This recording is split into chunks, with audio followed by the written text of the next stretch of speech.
Night duty చేసిందంట sir. 10-22 నిమిషాలకు నాకు ఫోన్ చేసింది. ఏమ్మా ఫోన్ చేసినావంటే నైట్ డ్యూటీ అయిపోయింది, నువ్వేం తిన్నావు అనింది. నేను ముద్ద చేసుకొని తిన్నాను, నువ్వేం తిన్నావంటే హాస్టల్లో దోశ చేసినారు తిన్నాననింది. మాట్లాడుతుంటే ఇంకెంతసేపు మాట్లాడతావు, నైట్ అంతా డ్యూటీ చేసినావు కదా పనుకోపో అన్నా సార్. 1:15 అప్పుడే వీళ్ళు ఫోన్ చేసినారు. ఏం జరిగిందని కూడా చెప్పడం లేదు, రా రా అంటారు.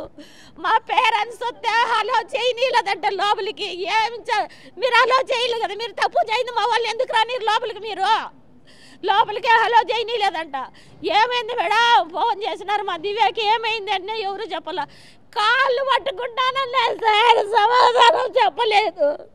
సిస్టర్లు కూడా మీ కాళ్ళే పట్టుకుంటానమ్మా, మీ అక్కలు అట్లాది కాదు, మీ చెల్లెలు అట్లాది బిడ్డ, ఒక దేవు బిడ్డ చెప్పండి అమ్మా అని అడుక్కున్నా. ఎవరు సమాధానం చెప్పలేదు సార్, ఎవరు సమాధానం చెప్పలేదు,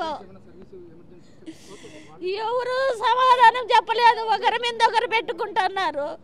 10:22కు ఫోన్ చేసి 1:30కి ఎట్లా చనిపోయింది సార్, మీరే చెప్పండి. మీకు బిడ్డలు ఉంటారు కదా, మీకు చెల్లెళ్ళు ఉంటారు కదా, చెప్పండి సార్, చెప్పండి సార్.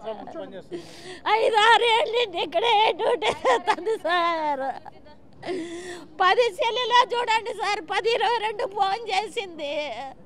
అప్పుడే 1:30, 1:15కే నాకు ఫోన్ వచ్చింది. సవేర్ హాస్పిటల్లోనే పని చేస్తుంది సార్.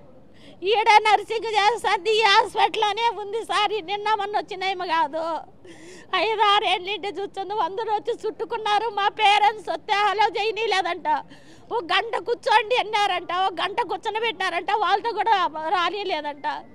నేను వచ్చేకి సేవ భయపడిపోయింది సార్. 1:30 గంటకే ఏం జరిగింది, ఏం చేసినారు?